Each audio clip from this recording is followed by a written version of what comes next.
Concerned about how much money you need to be saving each month to add to your retirement savings?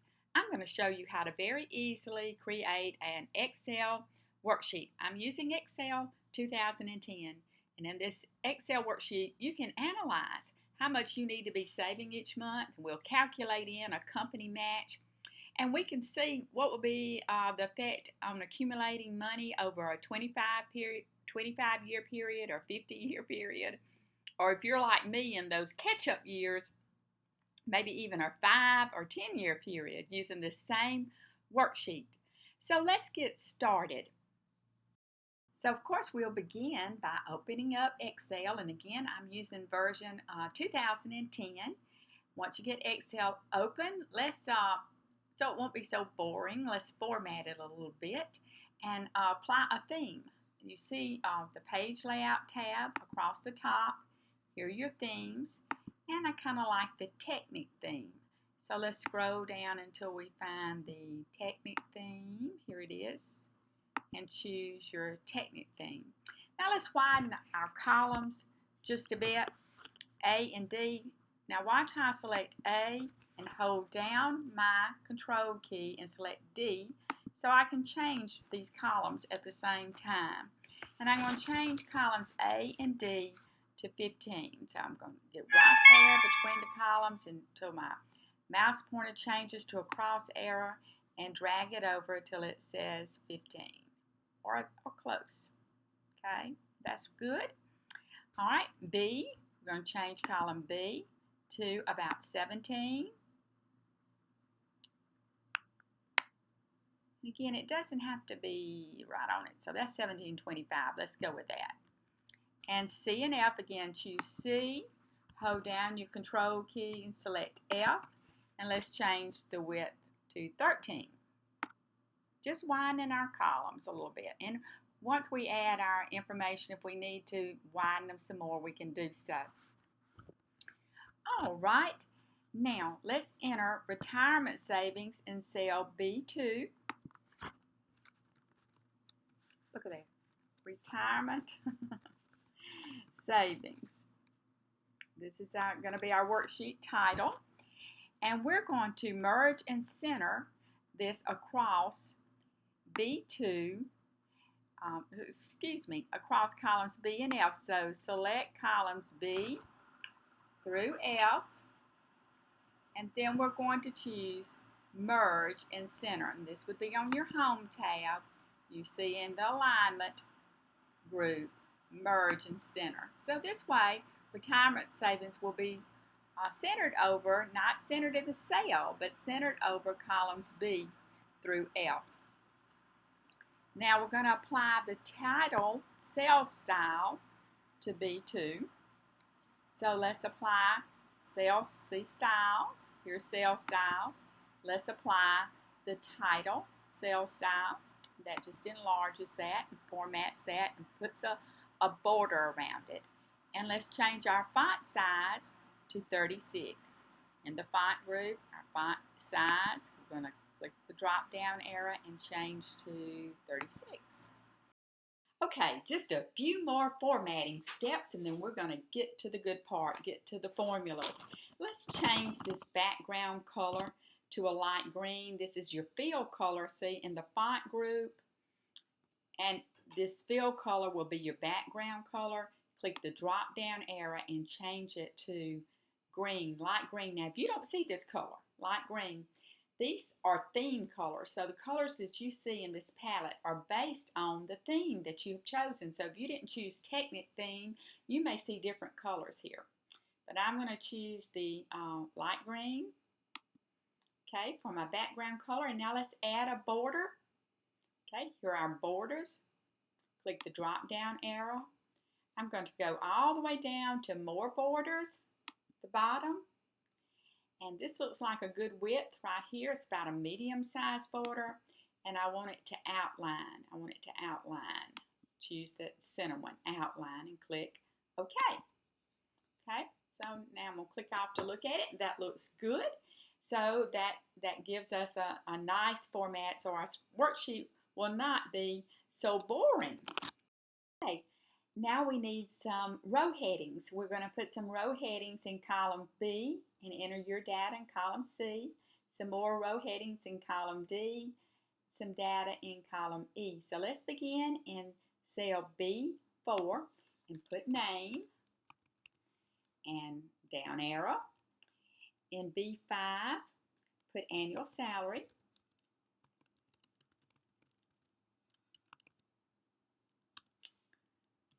And in B6, put percent to invest. How much out of your paycheck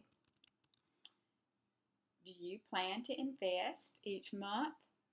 And then company match. If you have company has a company match plan, what percentage do they invest? Annual return.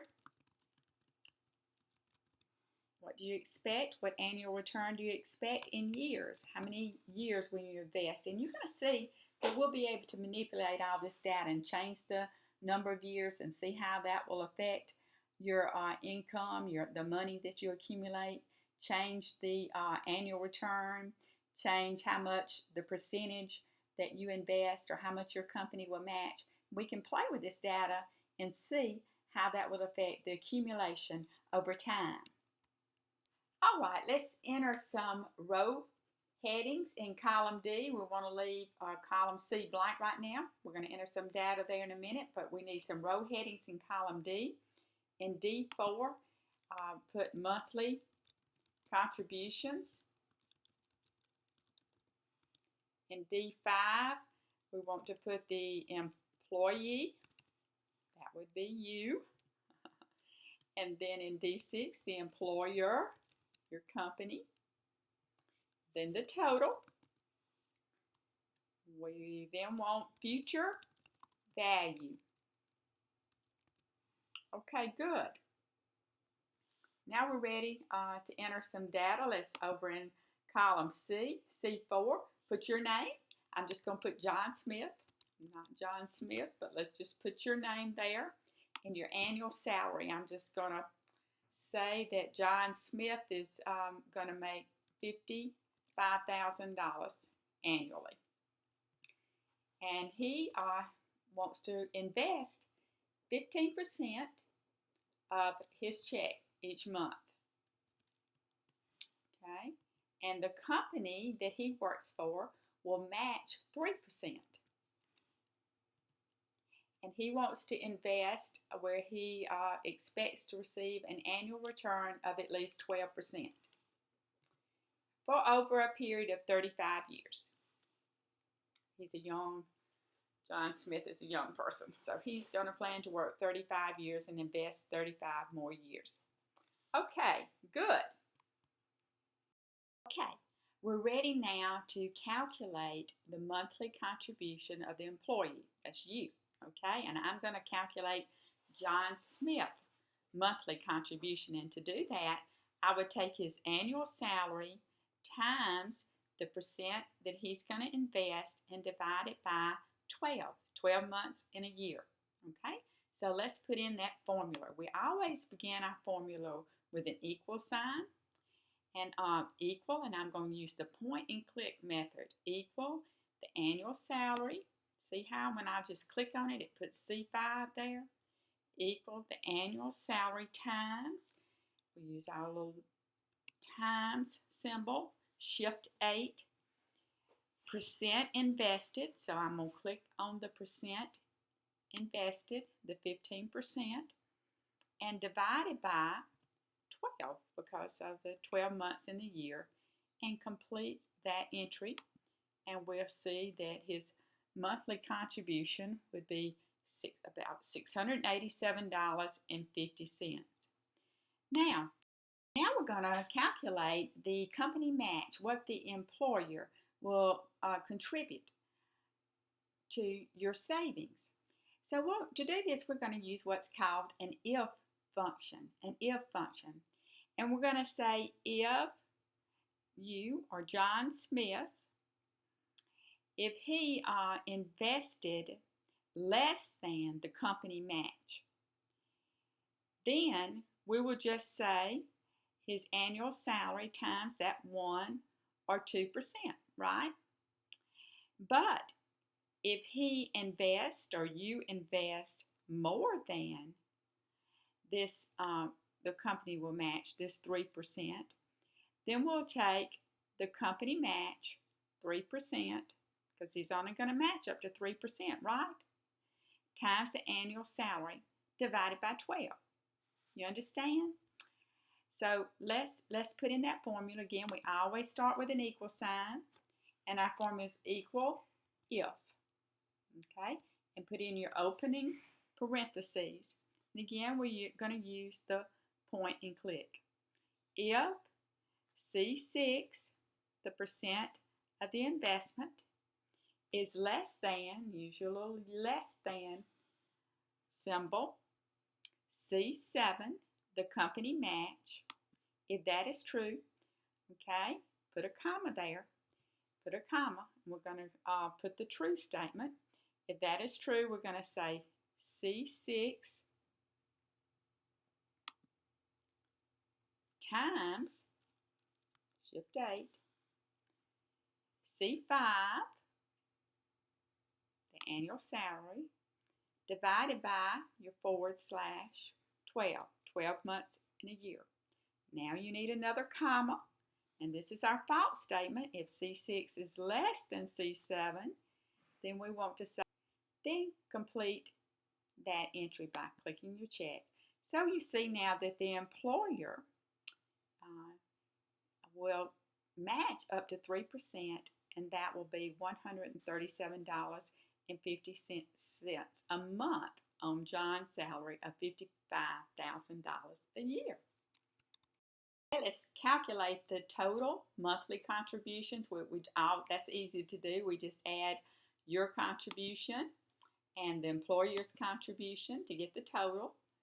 Okay, so we can do that several different ways. We can do that. I'm going to use the auto sum right here. Sum. See how it puts the formula in for me? Equal sum E5 to E6, which is what I want. And I click the check to complete that. So the total contribution between what the employee takes out of his check, the 15%, and the company match of 3%, gives us $825 a month. Pretty cool, huh? Okay, let's very quickly calculate our future value. And to do that, we're going to use the future value function. Again, we begin always with an equal sign. FV is our future value. Open up the parentheses, and we're going to need 3 arguments in our future value function. We want to say C8, which is our annual return, divided by 12, 12 months in a year, comma. Okay, that's our first argument. Then 12 times 12 months in a year, time, again, is shift 8 for your times. C9, which is your number of years, 35 years. Okay, and then put your comma. And then we want your total, the total. So that would be E7. Click on E7 and complete the entry. Now we don't want this negative because that's going to be a positive number. To get that positive, put the negative symbol before your future value function. Just add the negative symbol, and that'll straighten that out for us. So you see, in 35 years, investing 15% on $55,000 and the company match of 3%, that we have $5,305,541 at retirement. Not bad, do you think? All right, now you can manipulate this, play around with this, change your, as long as you have your formulas in right, change your annual salary, change the percent you're going to invest, the company match, all these values you can, and it will automatically recalculate. Let's say that instead of $55,000, that you make $98,000. Let's see what will happen just by changing from $55,000 to $98,000. So you see how the values changed. All the values changed. Very good.